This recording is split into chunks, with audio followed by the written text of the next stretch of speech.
Oh, my neck. Now we're on Facebook.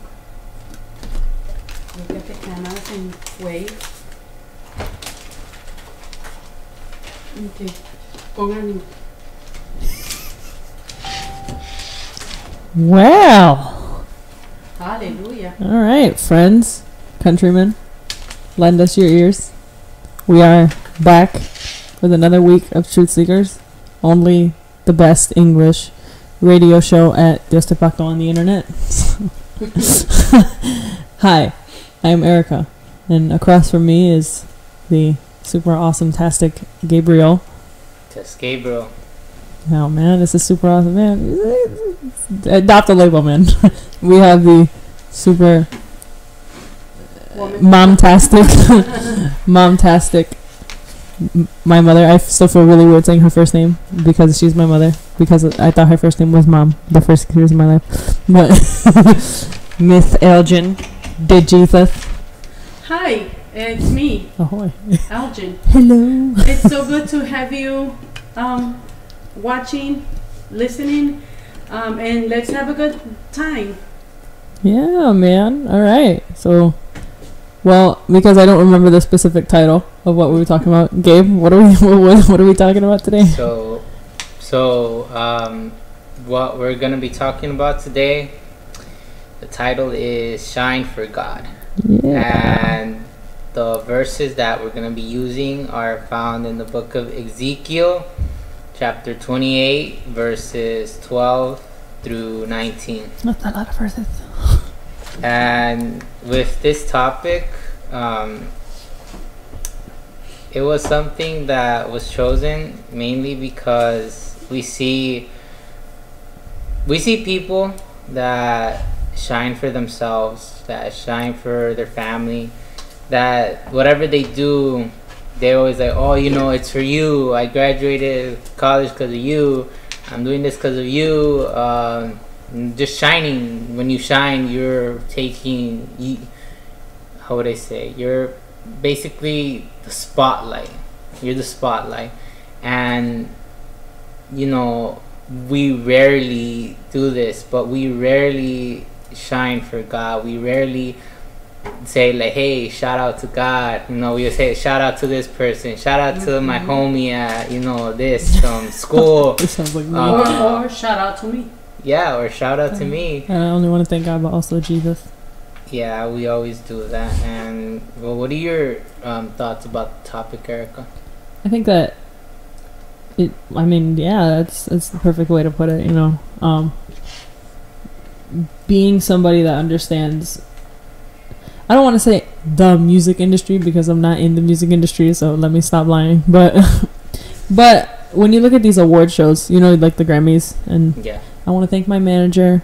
I want to thank you guys, the fans. I want to thank my husband Jay-Z, you know, like as Beyonce would say. I want to thank like my husband Jay-Z and all this, and they give shout outs to human people, you know, and it's like that person did nothing for you in reality. Like they were just there for emotional support, like, you know.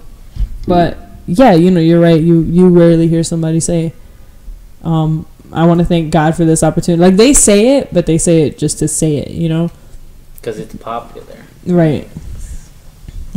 And you know, it's almost like they say it blindly. Like they say it without knowing the gravity of what that means, you know. Yeah. So yeah, I'm down. It happens a lot. It does. It really does. What are your thoughts, Elgin? I thought I would let you speak. Oh, okay. Well, but you are right. In this world, it's really possible to do great things.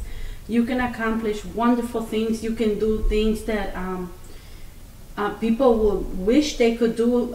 You probably sing wonderful, great. You probably draw. You have talents. Mm-hmm. And when you have talents, there is that thin line that if you are not careful, you will want the glory, whether you're Christian or not. You want the glory. And we're just, as an adult, we're just a little bit scared to accept the glory because we have learned that God doesn't share His glory. We have learned that God says, I gave you the talent, enjoy it, but glorify me. And the thin line is crossed very easy when you forget that if it wasn't for God, and I'm talking now if you're a newborn Christian, if it wasn't for God, you would not have the talent that you have. For example, a person that in the world try to audition for different shows, for different competitions, and was rejected, came to Christ, and suddenly all the shyness and all the whatever that person had is gone, and now the person can sing and can do this and goes back to one of those shows and wins. Who gave her or him who perfected, polished the talent that she had? But once she or he wins, what is the next step? Are you going to glorify God, or you're going to? I don't believe I know a singer that went to any of those, a Christian person that went to any of those shows or programs and won, and it's still serving Christ alone. I don't know. I know that there's people that are still going to church and are still singing some Christian songs. Let me say that correctly. Some songs that mention God in them. And that is only because their parents are like, remember, or maybe their pastors that remember who gave you that. So they try to kind of keep in touch. But in reality, they're thinking about everything else. And the problem with that is that we very easily can forget who gives us the talents. And I am talking about Christian people, newborn Christian people. If you're not a Christian, we invite you to surrender your talent to Christ. If you are a rapper, wonderful. If you are a rock singer, wonderful. I happen to be a big fan, admirer of rap music. I don't know why. I've been wondering if there was another life before this one, but anyway. But I've always been. So it's whatever your talent is, how about you bring it to God and you say, what can I do for your glory? The glory that the world gives you, it's temporary, and it brings a lot of pain. It brings loneliness, and it brings sorrow. And I'm going to stop talking right now because I'm going to bring it back to the young people. Yeah. Well, thank you, Elgin, for your thoughts. What came to mind when you were talking was there's this song, this Spanish song. It's called it's by Alex Zurdo, and I don't remember what the lyrics quite or what the title of the song is called. But in this song, there's this. I wanna go back home. Huh? I wanna go back home. No, maybe not. Okay. So in like this description, maybe you can catch it. Is so there's this rich man who has a talent. He's I don't know if he's a rapper or but he's very popular in the world. And so Alex Zurdo, which is the Christian singer, he's telling him like, hey, why don't you surrender your talent to God? And then he keeps on talking back to him, and he keeps on saying like, hey, but I gotta think about it. What will all these people say? What would they think of me? And I just don't want to lose it. Let me think about it. But still, God, still being there when I'm crying and I'm like, I'm alone and I need comfort. Then you can like come and like do your thing and that. But I'm still gonna reject giving you my talent. You can give me more, but I'm not gonna give you what you ask of me, basically. Wow. And that is a missed opportunity. And I never did say that, but I hung out with people that would say we can go ahead and have fun, and maybe if something tragic happens to us, maybe we can call out to God, maybe. And that was so, I remember hearing it, and I wasn't a Christian, and I remember hearing it and thinking, that's mean. I mean, like, that's mean and disrespectful to God. That's what I used to think. That's how weird I have always been. And I remember when I heard about Christ, I remember thinking, I better do it now. I thought, I better do it now, because if I don't do it now, and if something tragic happens to me, I don't want to come back to Christ and say, now help me, now lift me up, now fix my broken legs. Oh my. I need a miracle. Really? Like, you always needed a miracle, just not that miracle. Now you need that one, and that one might not ever happen. You might remain for the rest of your life on that wheelchair, on that bed. You might have to do it, because in reality, I used to think that God caused those things, and in coming to see, reality is that no, we cause it upon ourselves. We call those things upon ourselves. Like, if I said maybe someday something tragic will happen to me and I will come to God, well, guess what? I'm just, how do you say? I just gave the devil a hint, or I just gave life. I need Christ. I really need Christ, even though I don't admit it. So break my legs if you. Oh my. And then I'm here. I'm in church. I'm at the door, waiting for the church to open so I can go in and probably ask for a miracle. My point is, let's give to God our talents and whatever we have, so we don't wait for anything to bring us to Him. We just, out of a decision of our own hearts, we do it. Right.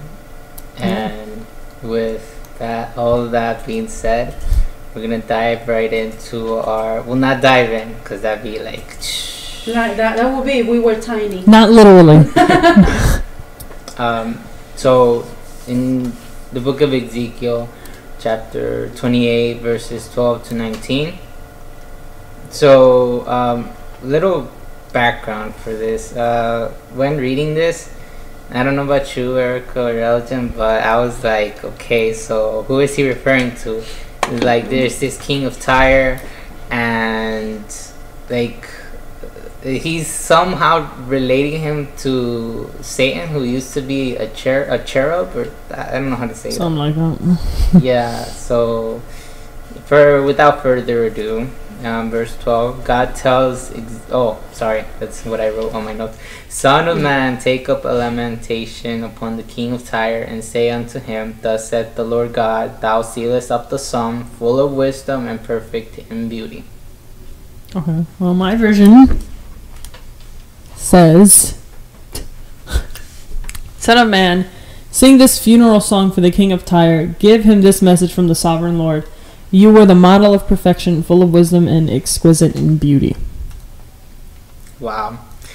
That says a lot. It does. Mainly because, what captures my attention is the word lamentation. Like this, and in your version it says a funeral song.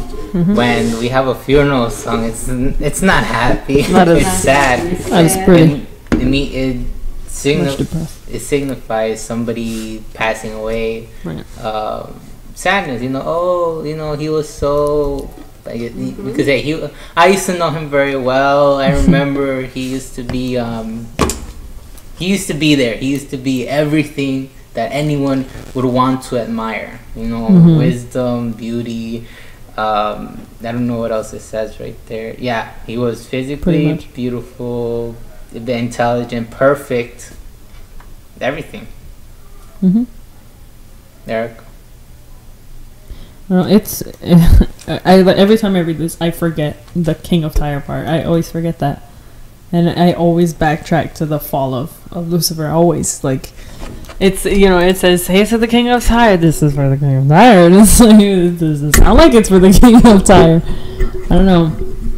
And I feel like for me, there isn't much to say about it, because this is only the beginning. You know, looking at the rest of this incredibly long not yet saying.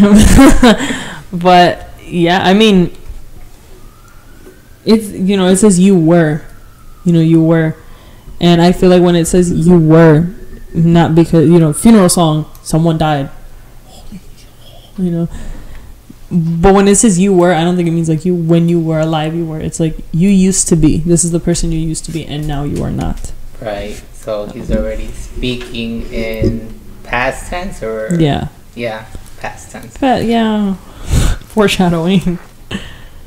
All right. Already knowing. Right, basically.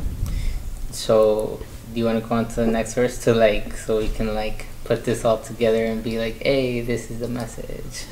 Yeah? There's a lot of colors. 13, right? 13. Thou hast been in Eden, the garden of God. Every precious stone was thy covering: the sardius, topaz, and the diamond, the beryl, the onyx, and the jasper, the sapphire, the emerald, and the carbuncle, and gold. The workmanship of thy tabrets and of thy pipes was prepared in thee in the day that thou wast created. Okay, well, my colors are not as simple, and I hate that. You were in Eden, the garden of God. Your clothing was adorned with every precious stone. Jesus. Red carnelian, pale green I don't know how to say that, peridot, white moonstone, blue-green beryl, I don't know, onyx, green jasper, blue lapis lazuli, turquoise, and emerald, all beautifully crafted for you and set in the finest gold. This translation is they were given to you on the day you were created. That's crazy. Oh wow. So what captures your attention in besides the incredibly long words and all the pretty colors? Yeah. It just goes to show how, you know, not necessarily only talking to this guy, but for like everyone, that's how big of the plans God has for us. You know, he has huge plans for us, and he's ready. He's ready for us. You know, he has all this super nice stuff, and you know, for us, so we can glorify him and follow him, and it's a beautiful thing. You know, I somewhat agree, but at the same time, I think you're a little bit ahead. Only because wrong. only because I see that right here. He well, talking about Lucifer right now. Right. He was already in the Eden, the garden of God, and he was covered with all these precious stones. He was already covered. That was, and further in the verses more ahead, it also reflects back to, you used to have all this, but now you don't have it. So we all were made covered with precious stones, whether it was topaz or emerald or sapphire or gold. We were all covered with a certain type of uniqueness. Right. You know, putting, for example, Elgin, you know, she's like that she really likes rap, and let's say that that's Elgin's talent. I don't know if it is, but that's Elgin. I haven't heard of her, but that's Elgin's talent. Erica's talent is to I don't know, she crafts the best doors ever. Mm-hmm. Like, she can make anything into a door. Always these ridiculous examples. We couldn't go for like a real life example. Like, you could choose it, honestly. Just get on with it. All right. It's just metaphor. All right. The door. And I make very good coffee, but I don't make coffee at all in reality. Just an example. So with that being said, we all have different types of things that we can give to God, but you know, we're still trying to stick onto this verse. We already had this since the day we were created. Right. God was already like, okay, this person's gonna have this, Elgin's gonna be like the best rapper in 2023. Vladimira's gonna call her right up. Yeah, and and so let's say Erica's gonna be best door maker in 2026. 3 years after my mom wins her first Grammy. Exactly, and quickly, the tabret. I found out that it's a tambourine. And it's in English, and it was used for people who dance. So, yeah. Because when he walked into the room, there were angels assigned with those instruments, and they would immediately start playing it and dancing for him to walk in with all his might and directly to the throne next to God, or to his chair next to God's throne. His high chair. Next to God's throne. And I know I am not even going to try to read that, but you know, in reality, because I since you said that this is what we were going to talk about, I heard it in many different versions. But one of the things that captured my attention is that when you read in verse 12, right? It is 12. It does start saying, yes, again, come to me saying, Son of Man, take, yes, the funeral song. And it says, were you not wiser than Daniel? Because and the reason why I heard different versions, because some version says, are you wiser than Daniel? And no, the King James 1960 says, are you not wiser than Daniel? Don't you know all secrets? And I don't know if I'm, again, another version, it's speaking to this king. Because I think, so I think that was not up there. I think that was the very beginning of everything. That says the Lord God, because your heart is lifted up, and you have said and thought, I am a God. I sit in the seat of the gods, in the heart of the seas. Yet you are only a man. And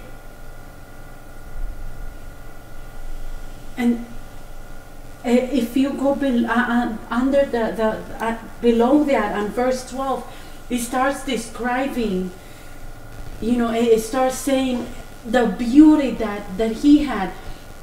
And the reason it says, it's talking about, this was a king. It was a real king. I read the story. I learned the story with a wonderful teacher that God put in my way. And she taught amazingly, and I remember imagining the kingdom, the king, and everything that happened. And when I read this directed to that king, I'm like, oops. And he was used by God. That king was used by God to break into an enemy kingdom that was oppressing Israel. So God said, I am anointing this other king who doesn't even know me, because I need him to free my people. That was this king. So, like no man, he had the idea, wait a second, that kingdom where Israel is being oppressed is surrounded by water. I have to do something. We have to find a way to get in it, to break in. There was no way. You know what they used to do when they had, that's why I really like castles. I look at castles and I look around it, and I love it because it's how they protected the kingdom. They made it's not river. It's a moat. It's a moat. Okay, so like it was surrounded. It was surrounded by water. Mm-hmm. It was water. It looked like a small island, but they purposely threw alligators and stuff in the water so people could not swim to get into the kingdom, city, castle. But this king said, that's man-made. I have to find a way. And he found a way, and he drained it. And he found a way into the castle. And there's a movie that I watched that I think it, I don't know, but I remember how the people broke in, and it brought me back to the story of this king. Now, he was wise. He was very smart. And God said, I'm anointing him so he can do it. And then he said, I'm a God because I did this. And that's why I was saying, and I take back what I said, that yes, the devil can give you talents too, but this man was not even a Jew. Jewish. He wasn't Jewish. He wasn't one of the Israelites. He had no Israelite family members. He was nowhere near being part of the people of God. But God said, I have to anoint someone that is wise enough and give him an idea to free my people. Which means, yes, God might have given you the talent that you're enjoying. Yes, Beyonce, God might have given you the talent that you have. Yes, Mariah Carey, God might have given you the talent that you enjoy so much. And if you have a talent, but if you do feel that even with all the beauty of your talent, you're empty inside, it's probably because what you have does not belong in the world, does not belong to the world. I know big stars, because that's what they call the idols now. They call them, they say, I do it for the people. I like how Katy Perry bluntly said, I do it for the applause of the people, period. Like, okay, not for yeah. I do it for the applause of the people. That sounds like Lady Gaga. It's a song. It's Lady Gaga. I live for the applause. Yeah, it's Lady Gaga. Okay, my bad. No, you'll see. Okay. So my point is, maybe God gave you the talent.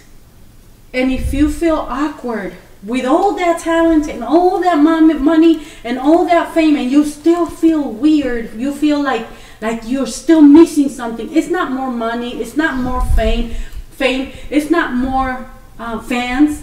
It's probably that it's time for you to come to realization that your talent needs to be surrendered to God. And I am talking, since this is an international ministry, whoever you are, if you understand English, if you happen to stumble upon this program on YouTube and you heard this, may God bless you, and may God open a door in which you will see clearly that it is not your own but God's, and that you may see that the people do not give you what your soul really needs.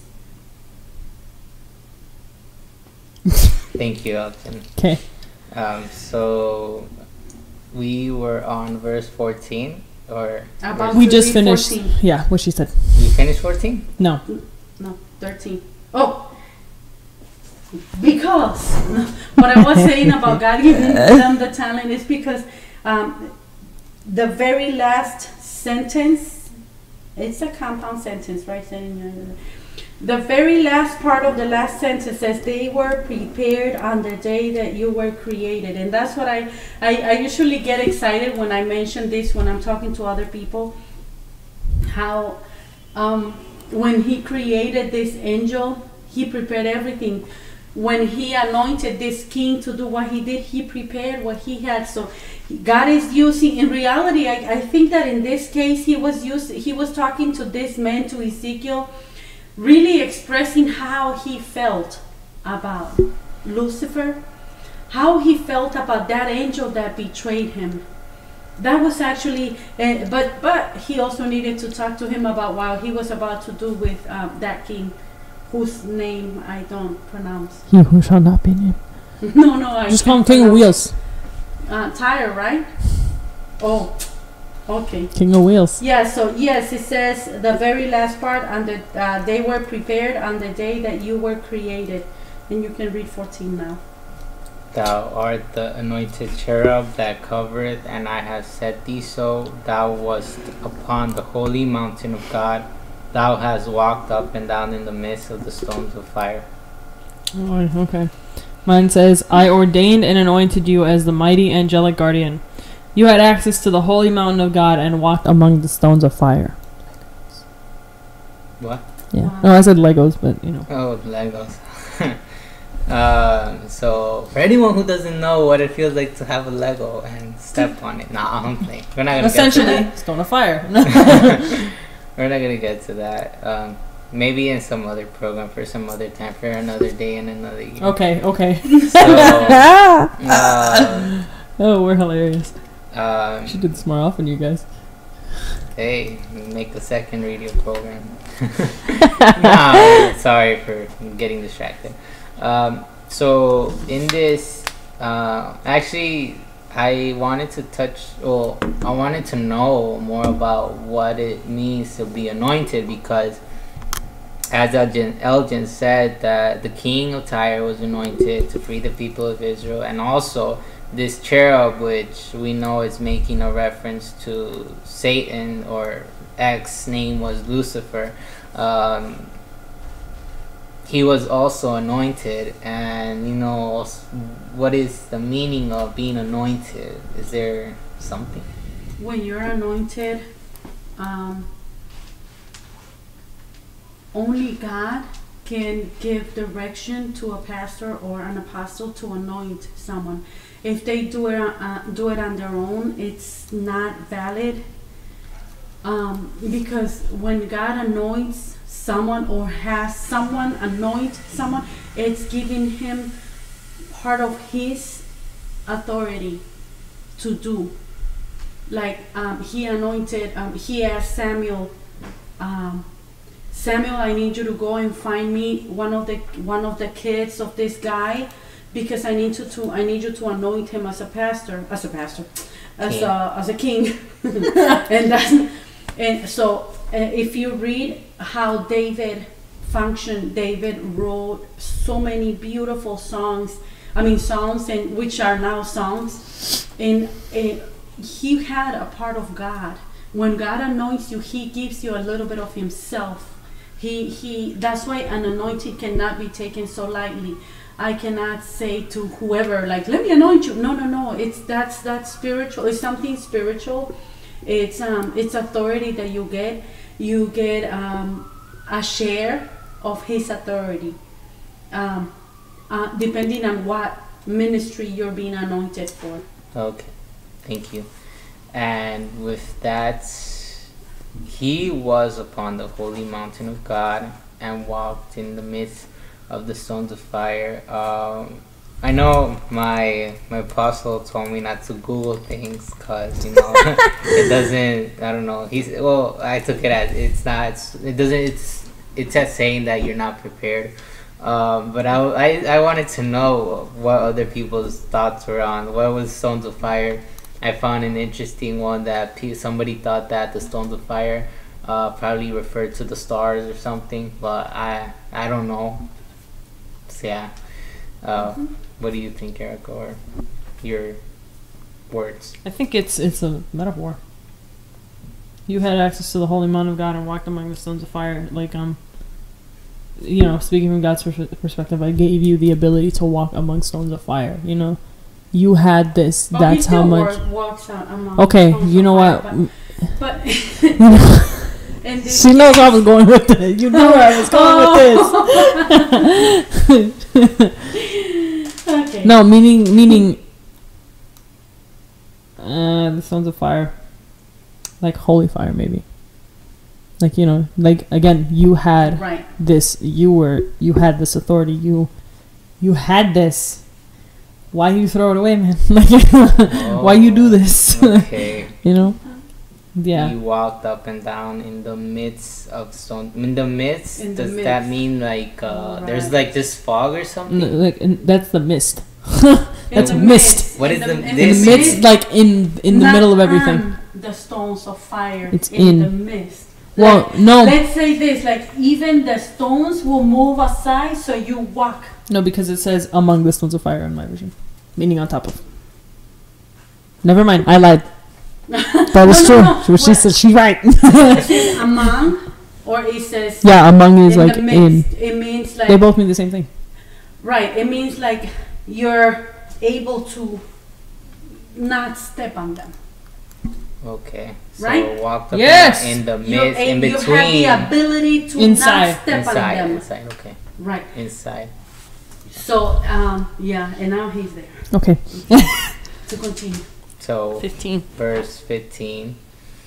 Thou was perfect in thy ways from the day that thou was created till the iniquity was found in thee. That's crazy. You were blameless in all you did from the day you were created until the day evil was found in you. Wow. That sounds trad. That sounds like really sad. It Like, does. genuinely sad. Oh my gosh. Aww. You want to hear something?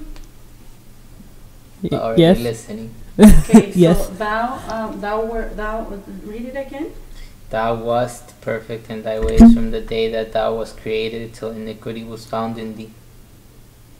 Okay, so it's not time for me to read this. What? Alright. Continue. So, Let down. This is send off. what are your thoughts, Erica? Oh man, here we go. Okay. No, I don't know, like I said, that's pretty sad. It's like because it said until the day evil was found in you. Sorry, I'm like okay, Bless we're good. you. We're good. the you know, it's not until the day you messed up or like until the day you did something bad until you the day evil was found in you. That's like you got caught, mate. You got found out. You know. Mhm. And it's like I don't know, I'm trying to look at it from that perspective. Like you make something that is supposed to be perfect, it's without flaw, you know, it's and then you find out that there's something wrong with it that you didn't know, and you're like, wait, but I made you to be like this, and now there's something that I didn't do but that's there and you've been hiding it, and it's a little, you know. No, the way It's you're freaky. saying, if I may say and add to it, the way you're saying it is like a person that is born again Christian doesn't fall from the grace that fast. It's not like you came in, you gave your life to Christ, and you were happy, you were fasting, you were praying, you were coming to church faithfully and serving Christ faithfully, and one day you woke up, you came to church Sunday, and Monday you woke up and you said, that's it, I'm not Christian anymore. Oh my. And it's, as a matter of fact, I'm going to go do something very, very, very evil. No, it Kiss somebody. starts little by little. Thoughts that you allow.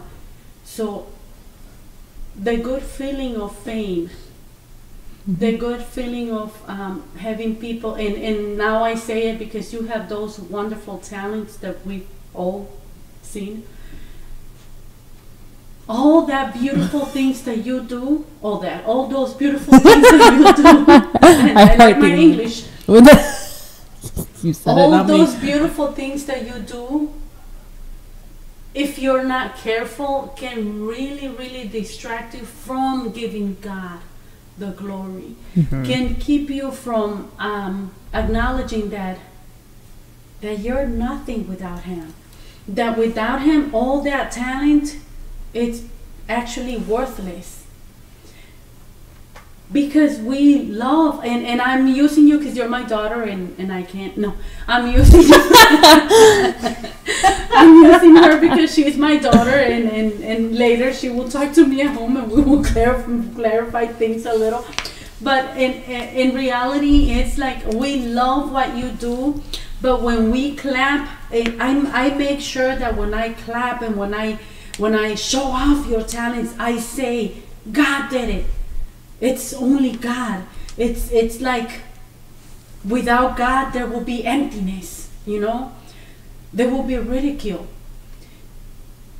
And I want you to remember that always, because it says you were created blameless, perfect. until the day evil was found in you. Not until, like you said, not until the day you did something wrong. It's actually until the day you got caught. But in this case, it's until the day you acted upon what you were wanting to do. You know, it's because all he wanted was to be.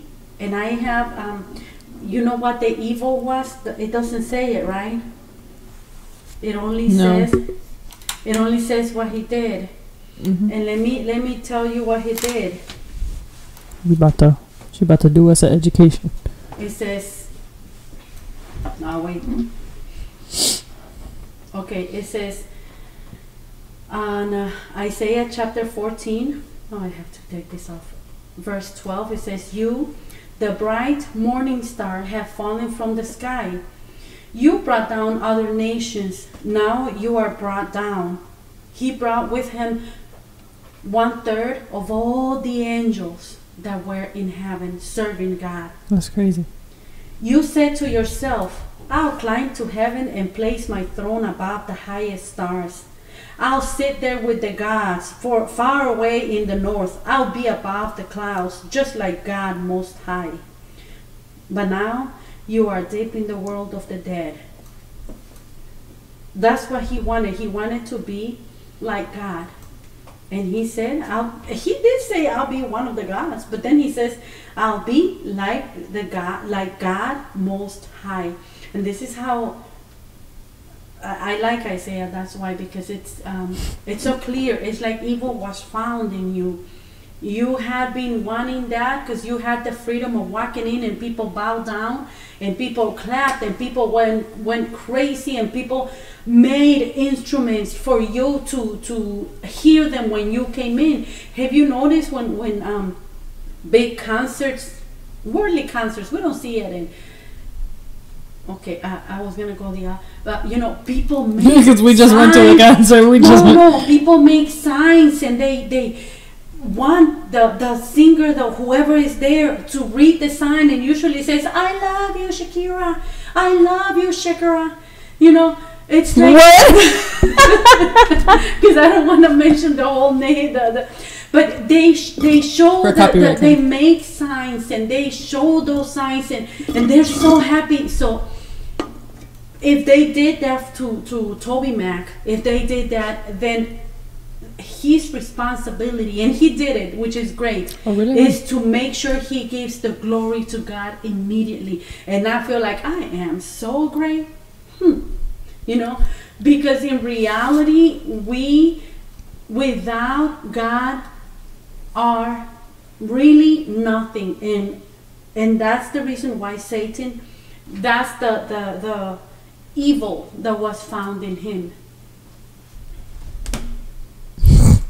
I like her finishing face. It's like, yeah, you can't see it, but it's there. You know, can't imitate it either. Right. So there's something that I was thinking in this with regards to the King of Tyre, with regards to Lucifer, mostly Lucifer. He had a proud heart. Is not that he always had it. He was made perfect, just like Erica said right now. And he was placed as a cherub, one of the highest ranking angels that God made. And something to notice is that he didn't recognize what God gave him. He didn't be like, "Hey God, I'm here because you placed me here." He didn't recognize him at all. He didn't be like, "Hey," he didn't tell the angels, "You know what? It's not me who's doing this, because you know there's somebody in higher power and higher authority than me. So we give him the glory." And I see. I don't know how people see it, but I see no point in receiving glory when I didn't make myself. I remember somebody said that, and that stuck to me. It was like, I didn't make myself. God made me. He made me like I am, and it's just crazy because we are fearfully and wonderfully made. So I don't see how you can be like, hey, you know, applaud me for this, because there is pride in you, because you feel like you did something out of the ordinary that nobody has ever done, because God made everything and He made everyone. So who are you to say that you created something new, that you did something so awesome, that you are worthy of receiving some or a little bit of glory? Not really, because whatever happened before happens right now, whatever happens now happens further on. Meaning that, you know, if there was already invented a car before, they're still inventing cars, and further on people are still going to invent cars. Yeah, that makes sense. So you want to move on? Yeah, that was okay. Okay. This is what, 17, right? Yeah. Your heart was filled with pride because of all your beauty. Your wisdom was corrupted by your love of splendor. So I threw you to the ground and exposed you to the curious gaze of kings. That's wild. You read that 16? Yeah. Oh. That was Yeah, we did the mist of the stones of fire. Yeah. Oh, okay, Yeah, okay. all covering cherubs. Oh, no, we didn't. Oh, We didn't read okay. 16. Thank you. Okay, well, mine's 16. Sorry. Your rich commerce led you to violence, and you sinned. So I banished you in disgrace from the mountain of God. I expelled you, O mighty guardian, from your place among the stones of fire. I'm sorry. I was going to say continue with the 17 now. Okay, what? You. Yeah. Oh, okay, mate. Thine heart was lifted up because of thy beauty. Thou hast corrupted thy wisdom by reason of thy brightness. I will cast thee to the ground. I will lay thee before kings, that they may behold thee. That's crazy. So he was cast down from the mountain of God. He was like made an example of, basically. Yeah. No, like if you want to see someone, it's basically, well, how do you see it, Erica? It's humiliation. Kind of, yeah. What do you? I mean, I see it as like, I don't see it as a threat. Like, you know, a lot of people, like when people be like humiliation or being made an example of, is like, this is what's gonna happen if you do. No. It was like You're gone. God was like, yeet. No, God was like, look at this. Like this. Okay, erase everything I just said. It's almost like putting out there, like when people, you know, are like just generally bad people, and they're like, well, God made me like this. No, that's not true. Like, those are things that you put in yourself. You know, the way Lucifer put those visions of grandeur in himself, and he was like, well, you know what, I'm gonna be up here, I'm gonna be the best, I'm gonna be higher than God, and you know, and then at the end of the day it all fell, and God didn't make him like that, you know. And that I think that's really sad, that God made him and he went and corrupted himself. That's like, man, it's like, that's not what he made you to do. You know, right? Well, to comment on that, so it's he allowed it. He allowed for himself to be corrupt. Yeah. Yeah. Oh, I thought you had something. I was like, okay, No. Yeah, and I don't know. I guess with all his planning and scheming, and then God was like, hey, what are you doing? Nothing, you know.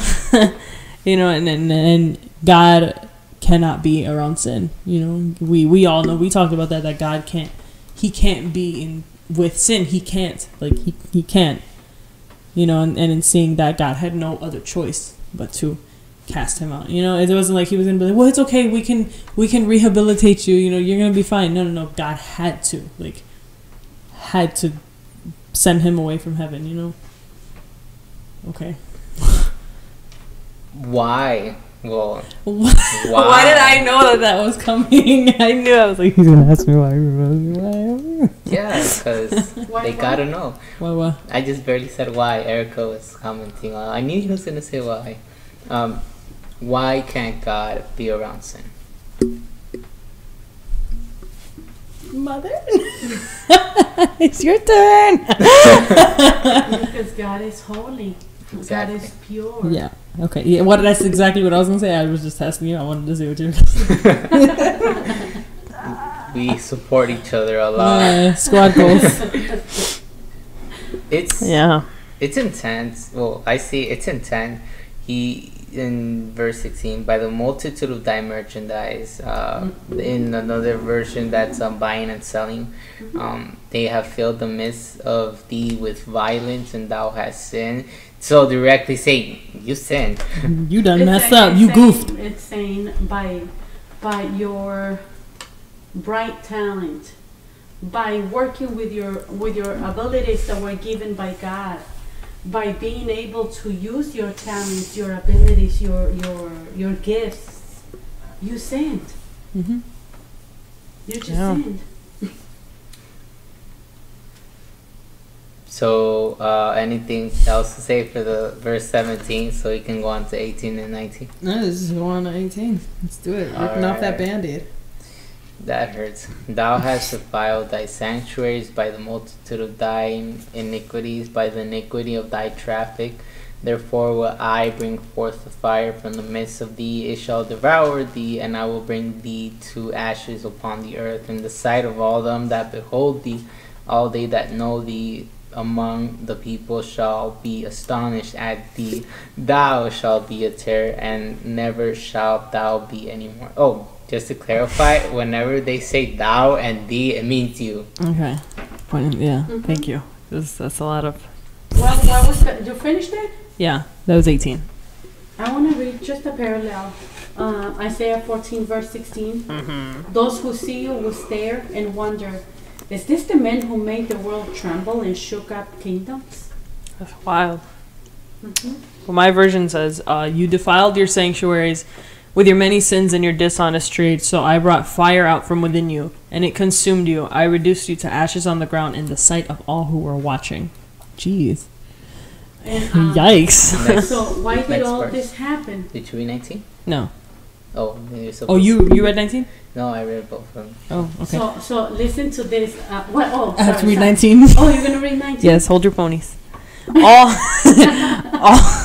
All who knew you are appalled at your fate. You have come to a terrible end, and you will exist no more. Oh, jeez. Parallel to that, verse 11 from chapter 14 of Isaiah. Your pride and your music have ended here in the world of the dead.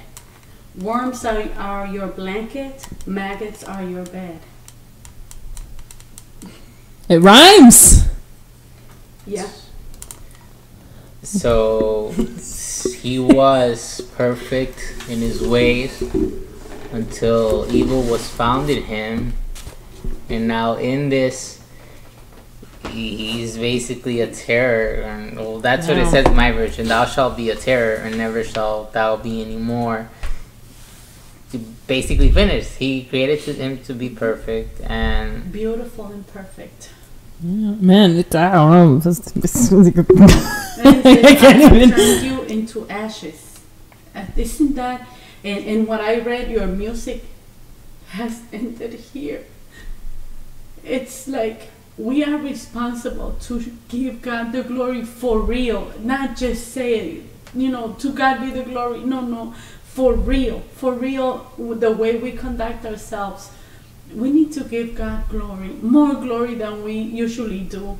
It's almost like when we turn around and we acknowledge things that are not of His pleasure, things that He dislikes, we're actually glorifying that and taking glory that belongs to God alone. And we are here on earth, but we are different. We are in the world, but we are not of the world. We ought to be different. We are not to be giving our energy to stuff that doesn't please Him. On the contrary, that He actually finds appalling, that things that he hates, things that he actually does not even appreciate us looking into. So before we say goodbye today, I want to say,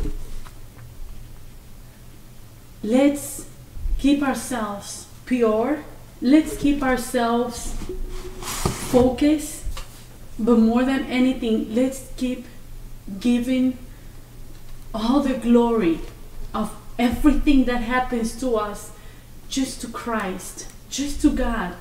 He gave his all for us, and the least we can do is turn around and stop feeling so proud of ourselves.